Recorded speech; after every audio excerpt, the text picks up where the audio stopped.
મિત્રો 2022 T20 world કપની match Bharat અને પાકિસ્તાનની એમસીજી ગ્રાઉન્ડમાં રમાયેલી. પાકિસ્તાને મિત્રો 159 રન મારેલા હતા. ભારતને જીતવા માટે 160 રન જોતા હતા. 31માં 4 વિકેટ પડી ગઈ હતી.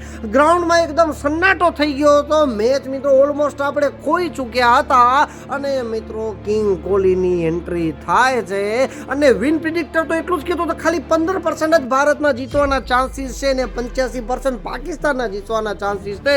અને મિત્રો વિરાટ કોહલી ત્યાંથી ઉપડે છે ભાઈ, મેચને અંત સુધી લઈ જાય છે અને હાર્દિક પંડ્યા એને સાથ આપે છે ને મિત્રો 8 બોલમાં 28 રનની જરૂર હોય છે અને વિરાટ કોહલી મિત્રો જે શોટ મારે છે આઈસીસી એને શોટ ઓફ સેન્ચુરી ડિક્લેર કરવો પડ્યો છે યાર અને ભારત મેચ જીતી જાય છે. મિત્રો સેમ સિચ્યુએશન અહીંયા કને હાલ પાકિસ્તાની 15 ફેબ્રુઆરીના થયેલી. 15% ચાન્સીસ હતા પાકિસ્તાનના જીતવાના, 85% આપણા હતા, પરંતુ મિત્રો બાબર રમી શક્યો નહીં, આઉટ થઈ ગયો યાર. એટલે એમને એમ કિંગ ન બના યાર. ખરેખર મિત્રો ઈ મેચ તો એટલી યાદગાર છે કે ક્યારે પણ મિત્રો આંખો બંધ કરીને તો ઈ મેચ દેખાઈ આવે વિરાટ કોહલીની યાર. ખરેખર વિરાટ કોહલી તો લેજન્ડ છે આપણો યાર.